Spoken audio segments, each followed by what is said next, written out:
گئے اور یہی بچے ہوئے افراد نے اسی مشن پہ محنت شروع کی اور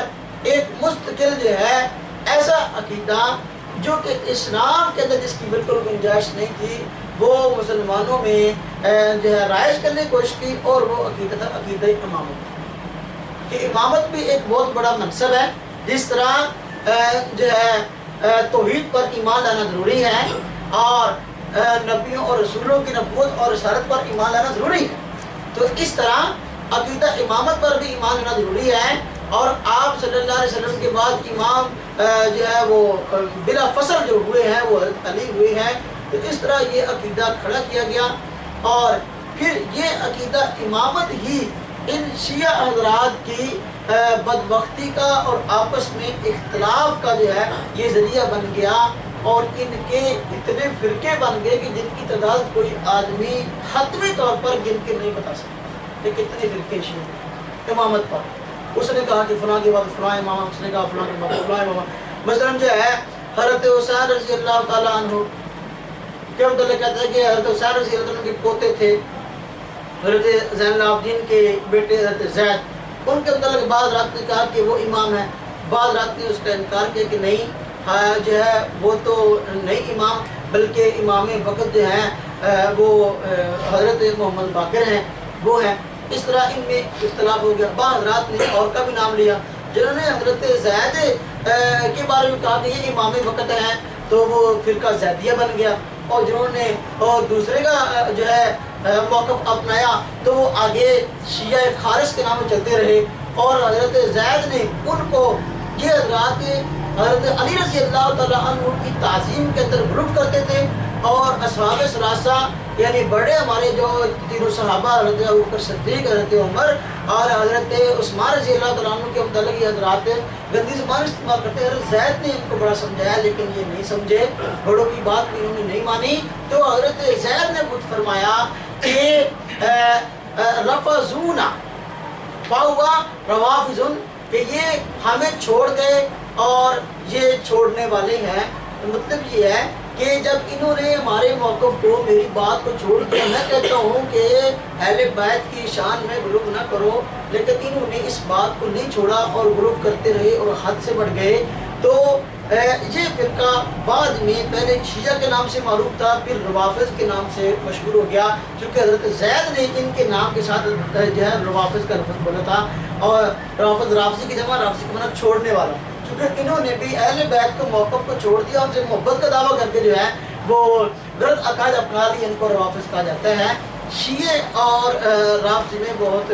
فرق ہے۔ آج کل اگرچہ جو ہے یہ دونوں کا اطلاق ایک ہی جماعت پر ہوتا ہے، کیونکہ وہ تفضیلی حضرات آج کل جو ہے بہت ہی کم شاید کہیں پہ پایا جاتا ہوگا، نہ یہ رافضی ہیں جو صحابہ کرام پر تبرہ کرنے والے ہیں اور کہتے ہیں کہ آپ صلی اللہ علیہ وسلم کو نعوذ باللہ حق چکے حضرت صدیق اکبر حق چکے تھا حضرت علی رضی اللہ تعالیٰ عنہ کا، اور وہ حق چھین لیا نعوذ باللہ حضرت علی نے، حضرت ابوبکر نے، تو حضرت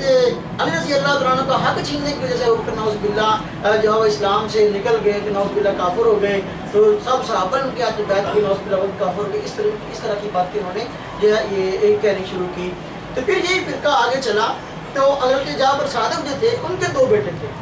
ایک کا نام جو ہے موسیٰ کاظم تھا اور ایک کا نام جو ہے ایک کا نام موسیٰ کاظم تھا اور ایک کا نام اسماعیل تھا، ان کے دو بیٹے تھے۔ آپس میں پھر انہیں روافض کے اندر اختلاف ہوا کہ جعفر صادق کے بعد امام کس کو بنانا ہے۔ بعض حضرات نے کہا کہ ہم نے امام بنانا ہے حضرت اسماعیل کو،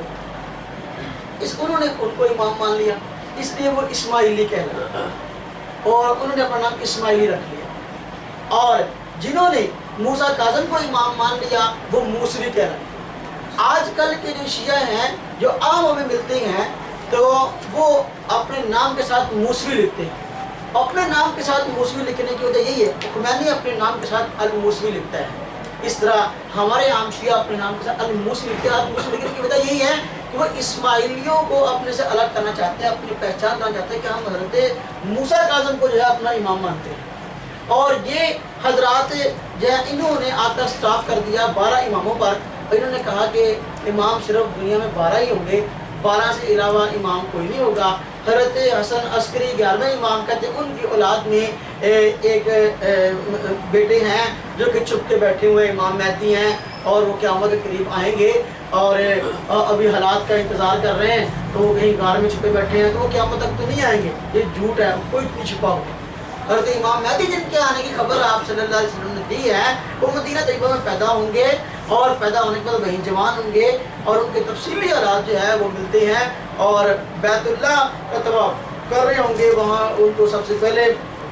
شام میں کچھ ابدال جو ہے وہ پہچانیں گے، ان کے ہاتھ بیعت کریں گے، اس طرح وہ تفصیل ہے انشاءاللہ وہ الگ بتائی جائے گی ایک انشاءاللہ بیان کے اندر۔ یہاں جو ہے جو بات بتانے مقصد ہے وہ یہ کہ ان حضرات نے یہ موقف اپنایا کہ آپ صلی اللہ علیہ وسلم کے بعد امام صرف 12 تھے، 12ویں کے بعد کوئی امام نہیں، 11 بار امام کے وہ ہیں جن کا وہ تذکرہ کرتے ہیں حضرت حسن عسکری کا، اور 12واں امام کہتے ہیں وہ چھپا بیٹھا ہے، وہ کب ظاہر ہوگا وہ ان کو ہی پتہ نہیں ہے، پتہ نہیں کیا کر رہا ہے، چھپا ہوگا، چھپنا تو بزدل کام ہے، اللہ والے چھپتے نہیں ہیں، 12واں وہ ہے ہی نہیں۔ اور جنہوں نے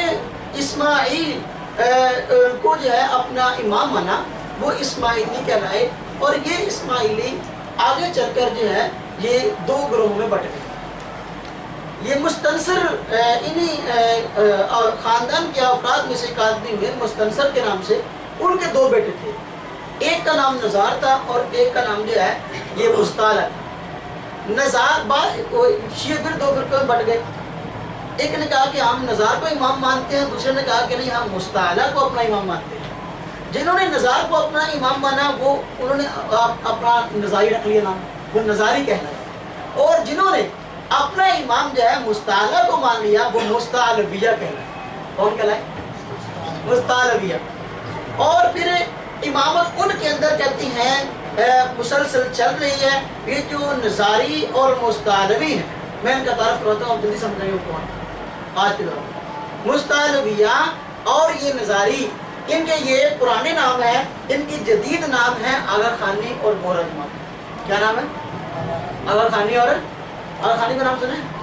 کراچی میں بہت رہتے ہیں اور پاکستان کے اور بھی کئی حصوں کے اندر ہیں، تو وہ کہتے ہیں امامت بند نہیں ہوئی بلکہ امامت جاری ہے، اور پرنس کریم آغا خان جو کہ یہ باہر رہتا ہے وہ ان کا 49واں امام ہے۔ کیا ہے جی؟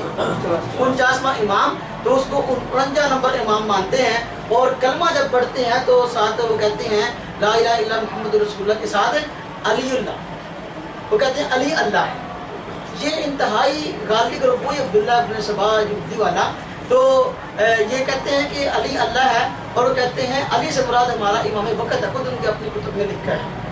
تو علی سے مراد ہمارا امام وقت ہے، تو جو بھی امام وقت ہے وہ خدا کا روپ ہے۔ وہ کہتے ہیں کہ خدا مختلف روپوں کے اندر آیا، کبھی مگرمچھ کے روپ میں آیا، کبھی جو ہے اور بہت تفصیل ہے انشاءاللہ بتائی جائے گی۔ تو یہ جو ہمارے پرنس کریم آغا خان ہیں، آغا خان کے نام سے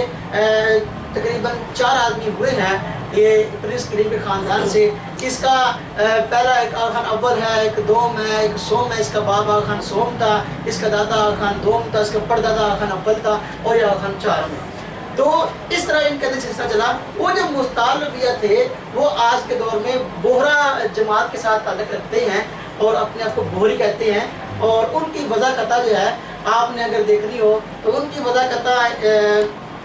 بالکل ہمارے جیسے سفید کپڑے پہنیں گے اور سر پہ ٹوپی رکھتے ہیں۔ آپ کو ٹوپی سر پہ ان کی علامت یہ ہے بوہریوں کی، کراچی میں بہت زیادہ ہیں، یہاں تو کم ہیں، اب بڑی یہاں بھی ٹوپیاں عام ہو گئی ہیں، پتہ نہیں وہ لوگ ہیں یا شوق سے لینے شروع کر دیے۔ تو اس طرح کی ٹوپی ہوتی ہے، اس پہ جو ہے گولڈن کلر کا تلا لگا ہوتا ہے، ٹوپی اس طرح کی سخت ہوتی ہے اور اس کے اندر گولڈن کلر کا تلا ہوتا ہے، وہ ان کی اپنی جماعت کی علامت ہے، اور کراچی میں ان کے علاوہ اور کوئی نہیں پہنتا۔ یہاں کسی نے جہالت کی وجہ سے پہننے شروع کر دی تو الگ بات ہے، ہو سکتا ہے کہ وہ لوگ یہاں بھی موجود ہوں، تو اس طرح کی وہ سفید بالکل کپڑے پہنتے ہیں اور پوری داڑھی رکھتے ہیں۔ اس کے بنسبت جو دوسرے الٹ آغا خانی ہیں، آغا خانی وہ داڑھی کو ضروری نہیں سمجھتے، رکھے نہ رکھیں، اور پھر اس کریم آغا خانی کو اپنی داڑھی نہیں جو ان کا خدا ہے اس کا اپنی داڑھی ہے، تو وہ یعنی اس طرح۔ اور ان کا بڑا جو ہے انہوں نے کہا کہ امامت جو ہے یہ پہلے تو امام کبھی ظاہر ہوتا ہے کبھی پوشیدہ ہوتا ہے، کہتے ہیں پہلے تو امامت جو ہے وہ ظاہر تھی، بعد میں چھپ گئی اور پوشیدہ ہو گئی، تو اب جو ہے وہ کبھی کہتے ہیں ظاہر ہو گئی، کبھی کہتے ہیں شدہ ہو گئی. ان کا اس وقت بڑا جو ہے وہ ہندوستان میں رہتا ہے، اس کا نام برہان الدین ہے. وہ کسی دور میں کراچی میں آیا تھا تو بڑی دھوم دھام تھی، تو برہان الدین اس کا بڑا ہے. تو یہ اس طرح یہ دیکھو جب آدمی اسلاف کے اور نبی صلی اللہ علیہ وسلم کی سنت کو اور صحابہ کرام کے طریقے کو چھوڑتا ہے تو فرقوں میں بڑھتا ہی چلا جاتا ہے. تو یہ اس طرح فرقہ بندی کا ایک افسانہ ہے. اگر ہم کسی فرقہ بندی کے افسانے کو اپنے ہندوستان میں غور کریں کہ ہمارے ہندوستان میں فرقہ بندی کیسے ہوئی ہے، فرقے کیسے بنے، تو اس کی مختصر داستان جو کہی جا سکتی ہے کہ جیسے یہاں ہندوستان میں حق پہنچانے والے موجود تھے تو یہاں باطل لوگ بھی موجود تھے، اور انہوں نے اغیار کے اشارے پر یہاں لوگوں کو گمراہ کرنے کی کوشش کی. حضرت سید احمد شہید رحمہ اللہ اور حضرت شاہ اسماعیل شہید رحمہ اللہ نے اور ان کے بڑے حضرات حضرت شاہ ولی اللہ رحمہ اللہ نے دین اسلام کی بہت بڑی خدمت کی ہے، اور دین اسلام اور نبی صلی اللہ علیہ وسلم کی سنت کو یہاں پورے ہندوستان کے اندر عام کیا، اور اس کو عملاً پھیلانے کے لیے اور باطل کا خاص طور پر سکھوں کا جو ہے وہ ان کی شرارتوں کو بند کرنے کے لیے ایک تحریک اصلاحی اٹھی تھی. حضرت سید احمد شہید رحمہ اللہ نے اس کو اٹھایا تھا. تو یہ قافلہ جہاد جو ہے یہ مختلف علاقوں میں اس نے کارروائیاں کی اور بہت ساری فتوحات بھی ہوئی، لیکن بالآخر بالا کوٹ میں جو ہے ان حضرات کی شہادتیں بھی ہوئیں. تو شہید ہونا ہی ان حضرات کے اہل حق ہونے کی علامت ہے. ان حضرات کے قافلہ جو جہاد تھا، اس قافلہ جہاد میں سے ایک آدمی الگ ہوا جس کا نام عبدالحق تھا. کیا نام تھا اس کا؟ بنارس کا رہنے والا تھا. تو عبدالحق بنارسی اس کا نام تھا، اور سن 1246 ہجری ہے. اور عبدالحق بنارسی کو بنارس کے ٹھاکر بڑے مشہور ہیں. تو وہ بھی ٹھاکر تھا. اس نے سب سے پہلے ہندوستان میں یہ بات کہنی شروع کی کہ جو ہے نعوذ باللہ صحابہ کرام کے متعلق زبان درازی کی، اور کہنے لگا حضرت علی رضی اللہ تعالیٰ عنہ کے ساتھ حضرت عائشہ لڑی، اور اگر توبہ نہ کی ہو تو مرتد مری، اور نعوذ باللہ حضرت عائشہ رضی اللہ تعالیٰ عنہ کے متعلق زبان درازی کی، اور بھی کئی صحابہ کرام کے خلاف جو ہے یہ زبان درازی کی. جیسا کہ کتاب کشف الحجاب میں لکھا ہے کہ حضرت سید احمد شہید رحمہ اللہ نے اس کو اس ایسے ہی نظریات کی بنا پر الگ کر دیا اور اپنے قابل سے الگ کر دیا، جدا کر دیا کہ تیرا ہم سے کوئی تعلق نہیں. جس طرح حضرت جس طرح کہ حضرت حسن بصری نے واصل بن عطا کو الگ کر دیا، ایک تدر ہم سے جدا ہو گیا، تو حضرت سید احمد شہید نے اس کو جدا کر